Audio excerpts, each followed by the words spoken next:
Welcome to Foundation Friday. The dedication and covenant of silent unity was signed on December 7th, 1892 by Charles and Myrtle Fillmore, founders of the Unity movement. It is unlikely when they signed this covenant that they had any idea how far-reaching unity would be as it evolved into the church we know and love today. We invite you to join us as we explore and share some of the original ideas, teachings, and writings of the men and women who created the foundation of the Unity Church.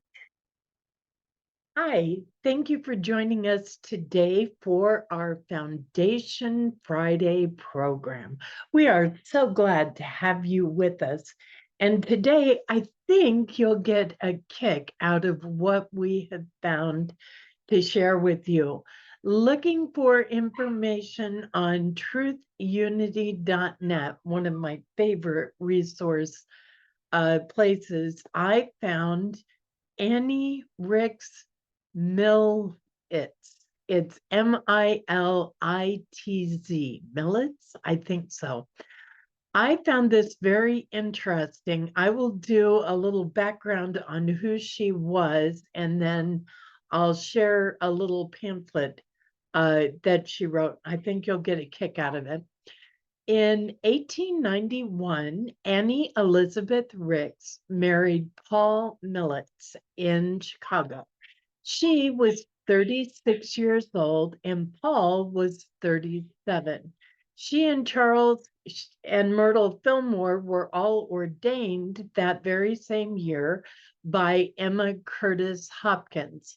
We've done a backstory on Emma Curtis Hopkins. She was quite a character from the past as well. The four of them must have been friends. And Annie Rix Militz was a key figure in the formative years of Unity from 1893 to 1910, when she left to form the Homes of Truth. Annie died in 1924, and Paul, her husband, died in California a few years later. This is from her book on husband and wife. The love between a husband and wife does not need to be consummated in the sex act.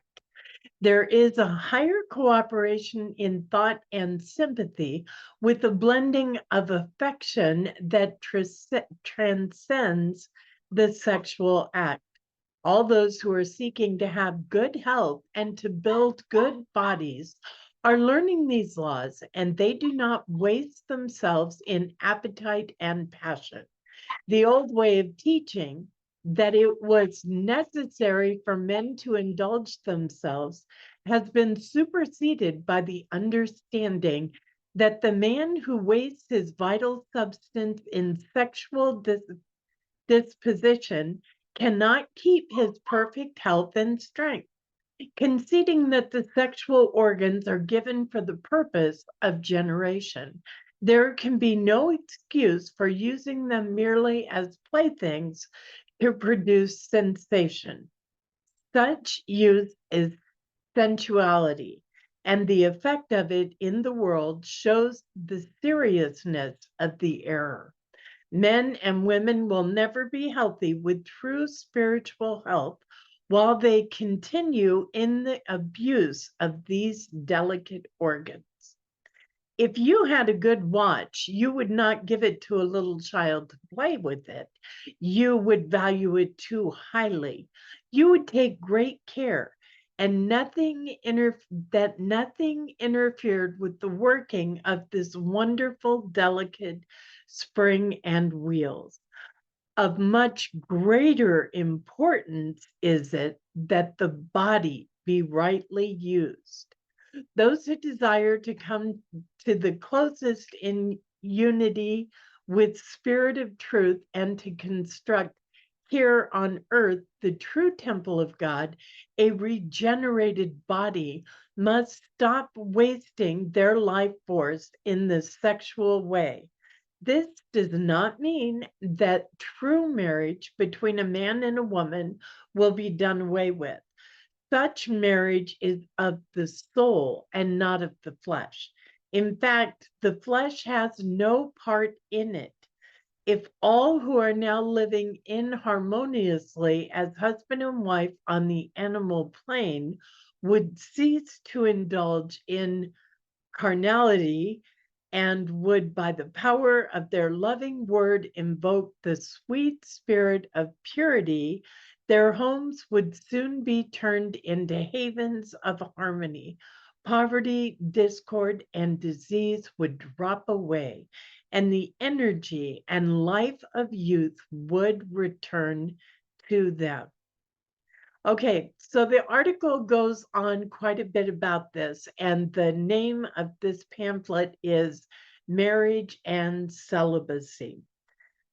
We know from the teachings of Charles Fillmore that he also felt like sex was very primal and fed into the humanity, the sense consciousness of man, and took away from the spiritual development. I think it's very interesting that today, over 100 years later, we're looking at it from a completely different way, as we have people refusing to be identified as any particular sex. And we can know that this just might be an evolution in humanity. I found this booklet to be fascinating. If you would like to read it in its entirety, the name of it is Marriage and Celibacy, and you can find that at truthunity.net. Thank you once again for joining us for Foundation Friday. We are always so glad you're here, and we look forward to reading your comments and getting to know your perspective on this important reading. God bless. Thank you for joining us, and let's stay connected and grow in spirit. We are on Facebook. Search for Unity Church of El Cajon and follow us and like our posts. You can reach us on YouTube at Unity Church of El Cajon.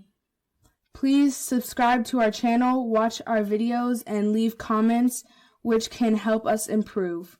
We are on the web at unityofelcajon.org.